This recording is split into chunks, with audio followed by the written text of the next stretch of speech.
Оолу бул менин жергемдин, оолундай бардык элдердин күн болуп чыгып күлүңдөп көз майын алат көргөндүн деп Темиркул Үмөталиевдин Залкар жазуучуга арналган ыры менен 2013-жылдын 29 май күнү Тил жана маданият газетасынын алгачкы санын жарык көргөн.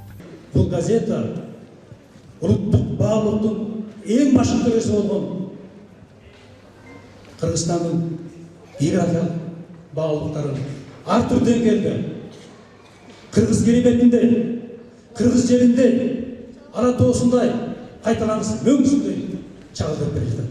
Бул газета төрт тушта.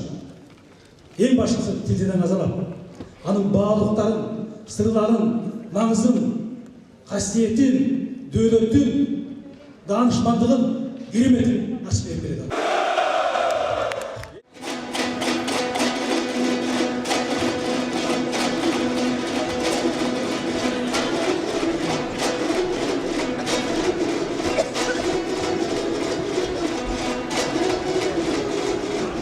Республикалык кыргыз тил коому 1991-жылы уюшулуп, Камбаралы Бобулов төрага кезинде эне тил деген ат менен алгачкы гезит чыкса, кийин белгилүү себептерден улам чыкпай калып, 2013-жылы кайра Тил маданияты коомдук маданий газетасы болуп жарыкка чыккан.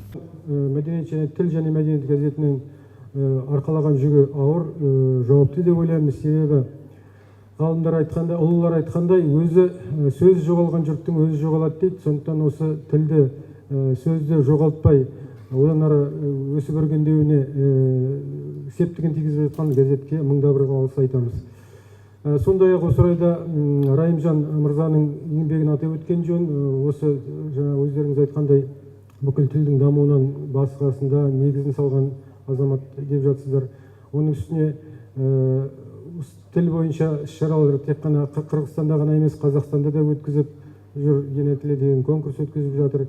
Сондай ак ана тили газетимен тыгыз байланыш орнатууда осы қазірдің өзінде.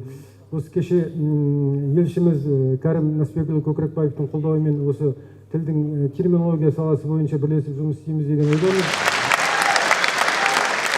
5 жыл аралыгында гезит улуттук тил менен маданияттын эр шаркага өнүгүүсүнө көңүл буруу менен театр, кино, музей, китепкана жана башка маданий мекеме уюмдар менен тыгыз байланышта иш алып барып келет. Тил боюнча иш-чаралар тек гана Кыргызстанда гана эмес, Казакстанда да өткүзүп жүр, эне тили деген конкурс өткүзүп жатыр. Сондай ак ана тили газетимен тыгыз байланыш орнатууда осы қазірдің өзінде.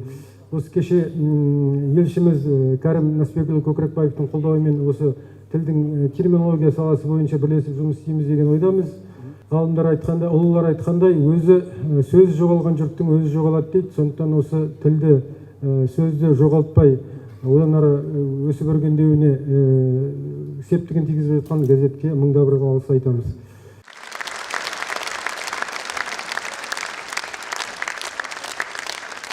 Залкар жазуучу Чыңгыз Айтматов айткандай, эне тил адамдарды байланыштырып туруучу негизги курал жана каражат гана болуп саналбастан, ошол элдин иденттүүлүгүн тастыктаган жүрөгү, улуттун автопортрети. Демек, тил биздин улуттук байлыгыбыз. Бир катар гезиттин кызматкерлерине атайын сыйлыктар, төш белгилер берилди. Газетанын редактору Кундуз сиңдибизге Айтматов атындагы институттун төш белгисин тапшырып коюуга уруксат этиңиздер. Ошол кыргыз тилине, кыргыз тилинин маданиятына эмгек сиңирген жарандарыбызга да атайын белектерибиз бар эле. Ошону тапшырып коюуга уруксат этиңиздер. Айбек Асанбек уулу, Үсен Камчыбеков, Айсыра Кадырова, Кутмантан көрсөтүүсү.